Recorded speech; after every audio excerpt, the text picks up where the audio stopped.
The Joe Rogan Experience. So how did you get involved with turbocharging Ferraris? Like what? Because that's a no-no in the Ferrari world, right? It definitely is. The Porsche world, they sort of have always encouraged modifications of the cars, even from the early days. People have hot-rodded Porsches. But when you fuck around with a Ferrari, people get really upset at you. Yeah, so my path through the cars is interesting, where as a younger kid, I was not a car guy. You know, I had a stepbrother with the Lamborghini posters and all of that, and I just did not care. You know, I was all about computers. I knew what I wanted. I would much rather have, a new Apple than I look at a Porsche or something like that. And my first car was this very boring Volkswagen Jetta. And it's like, hey, it drives me around. I was just fine. Somebody ran into it, and looking around for the next car, was it like uncle-in-law or something, I worked on cars, and he had an old British MGB in his garage. You're familiar with British sports cars. And, in many ways, they're just terrible, terrible cars, but I fell in love with it. It was just beautiful. And I had to learn all about cars at that point because the clutch master cylinder broke the very first day that I had it, and just everything's breaking all the time. And it's a pathetic, weak little engine, but you're like, oh, I can make it a little bit faster by doing some of these different things. And I went through like many other things that I've had in my life, I go through sort of this larval learning stage where I start reading the hot rod magazines and graduate to Circle Track or something. And again, this is Midwest, Missouri, where I grew up. So I learned all the basic ins and outs of the cars there. And then I go on, I start id Software and start getting successful. And I do the sort of natural upgrade from an MGB after it gearbox eats itself. I buy a Miata, which is sort of the modern slick version of a British sports car. And that was going along, okay for me. I enjoyed it. But almost on a whim one time, I went into the Ferrari dealership in Dallas. And here I am so it was like Wolfenstein days. So I guess I was 20 years old or something. And I'm in a T-shirt and ripped jeans. And I walk into the Ferrari dealership and say, "Can I sell me a Ferrari?" And they humored me, and I kind of walked around. We looked at the different things. And a lot of the Ferraris at that time in the early 90s, 348s and Mondials, I didn't really like all that much. But one of the ones in the back garage, they had a Ferrari 328, which is kind of the fancier version of the Magnum PI car from the earlier days. And I thought it was just the most beautiful car. I really wanted to get it. And when I wound up buying it, it was interesting because the salesman gave me a little bit of a talk where he said, if someone in a Corvette pulls up next to you and kind of revs their engine, just kind of hang your hand out the window like you got 1,000 horsepower under the hood. And that didn't sit well with me. That was like this idea of like, he kind of knew that those cars weren't actually as fast as they looked or their reputation would have. And that there's this play that you would do to just kind of not get into a situation where it doesn't hold up to its looks. And I was like, I don't like that. And so I wound up kind of calling around to all the different shops in Dallas where it's like, okay, I've got a Ferrari 328. I want to make it a little faster. And I had done all this stuff on my MGB back in the day. So I know the things that you wind up doing with intake and exhaust and cam timings and the options there. But they were all basically horrified. Like, you just don't do this to a Ferrari. And like the only suggestion that came out was, we can put an Italian Tubi exhaust on it and that'll, it'll make it sound better. And maybe it's good for a couple horsepower or something. Those are things that people largely do for the aesthetics, whether it's oral or visual with it. And that's not a big move.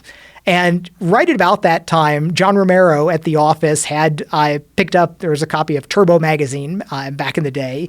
And there was an article about an old replica kind of race car done by a local company in Dallas called Norwood Autosport or Norwood Autocraft. And I thought, well, he's right here. I'll call him up. And so I call him up. I get Bob Norwood on the phone, and I start going through my pitch. I've got a 328. I'd like it to be a little faster. What do you think we can? And before I could even finish, he said, we'll put a turbo on it. Like, yeah, now we're talking. And that was the beginning of kind of all the science project experiments. What does a 328 have standard horsepower?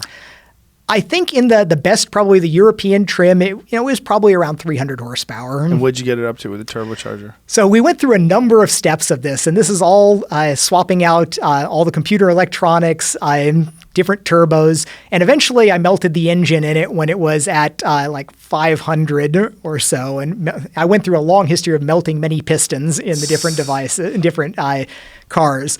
But that wound up being this decade-long set of interesting experiments there. That was my gateway drug into working on this.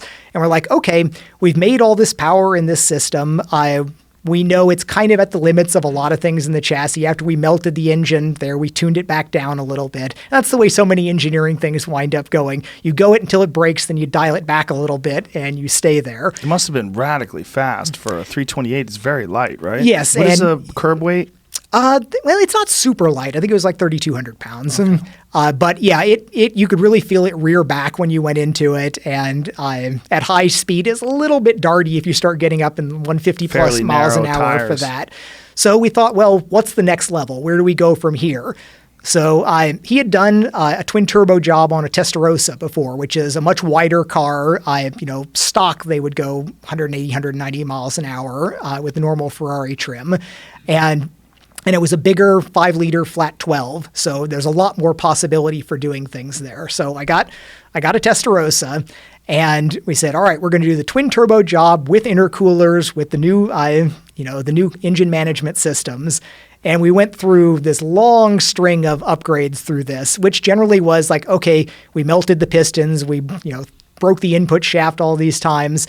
But at its top form, in peak, I still have the dyno sheet for it. It was like 1,009 horsepower at the rear wheels. None of this crank horsepower talk. This was, over 1,000 horsepower at the rear wheels, and it was amazing. That sounds ridiculous. What is standard horsepower with those? It was like 380 or something. Oh my God. So it was a huge, huge difference. And you had all these things like, it couldn't launch like a dragster. Ferrari gear shifts are, really gears in a blender sort of thing. And you've got a dog leg first. So it would not do a really fast 0 to 60. But if you were on the highway and you could just downshift to fourth, you could go from 50 to 150 faster than anybody's business. It was with that much horsepower. I would run down super bikes. It would just be faster than anybody. It was shockingly fast. How did it handle?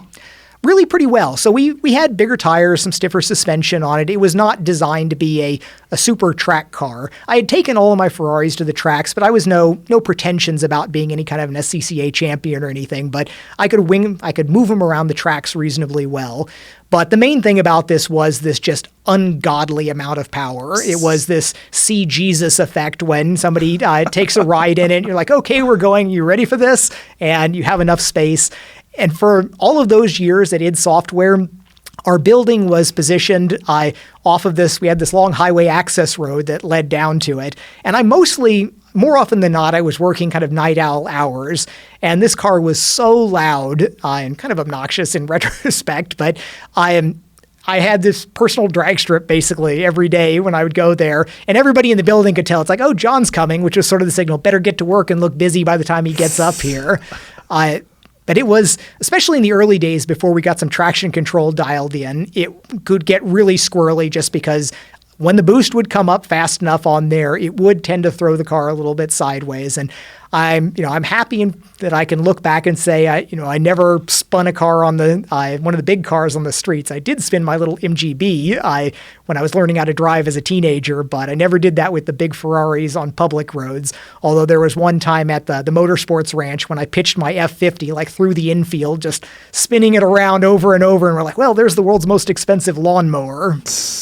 Now, what did you do with those cars? So the first one I gave, the 328, I gave away for the Red Annihilation tournament. So that was that Thresh won that one. Does he still have that, do you think? So no, he wound up. There were some pictures of that going around recently where it was a little bit weird, sketchy because it was a turbocharged. It really wasn't technically legal in Dallas most of the time.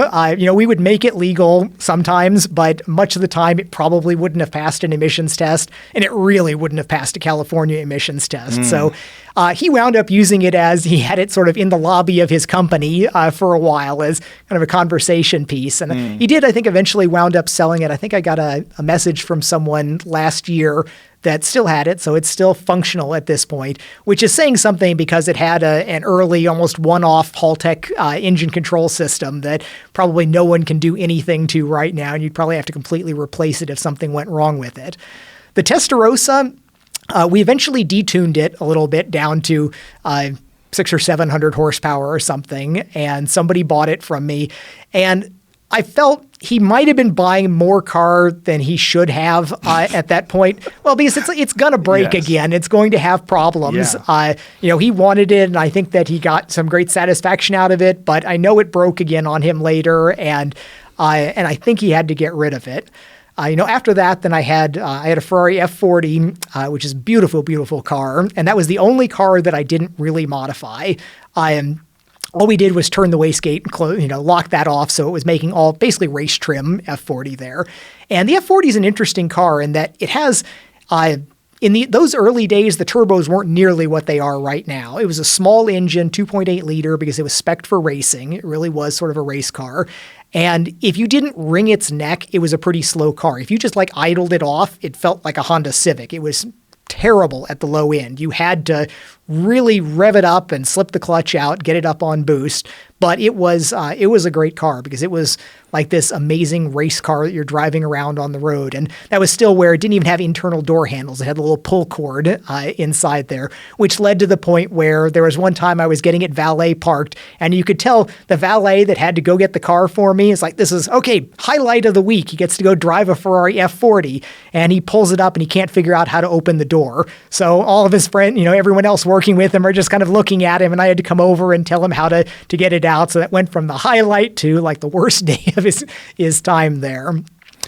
Do you still do that? Do you still have cars like that? So no, right now I am all about the Tesla, where I have a P100D, and I think it's the best car I've ever owned by far. So I've gone through all of these hyper exotics, and I love my Tesla. I have the same, and it's as fast as anything. It's the fastest car I've ever driven in my life. So compared to my supercars there, the Tesla is much quicker off the start, which most of the time that you're driving is, my point about I talk about how antisocial the old cars were, where you could not just go use this. You would have to plan ahead where, okay, you make sure that you've got enough room. If you have a traction issue going here, you're going to cover a huge amount of distance. It was so loud, you really wouldn't want to do it in most places. But the Tesla is so magical where I had one of the first Roadsters, and one of the, when I was letting some other people take it out for drives, they said, you're driving a railgun, which essentially you are. It's this electromagnetic pull on the car, and you just push the throttle down, and it just goes. And it's this amazing feeling,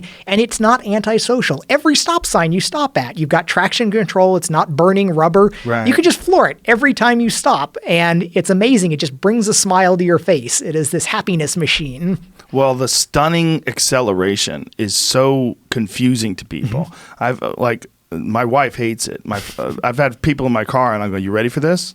And I stomp the gas, and then just go, "Jesus!" Because it doesn't seem real. It doesn't seem like a car that looks like, a nice 4-door sedan should be able to do that. Yeah. So that launch is definitely really something, but I am compared to if you're already moving, the old Testarossa with 1,000 horsepower was a very different beast, where that Jesus sense that you get at the very beginning, it's that magnified, extended for quite a while as you're running up through 150 miles an hour or so.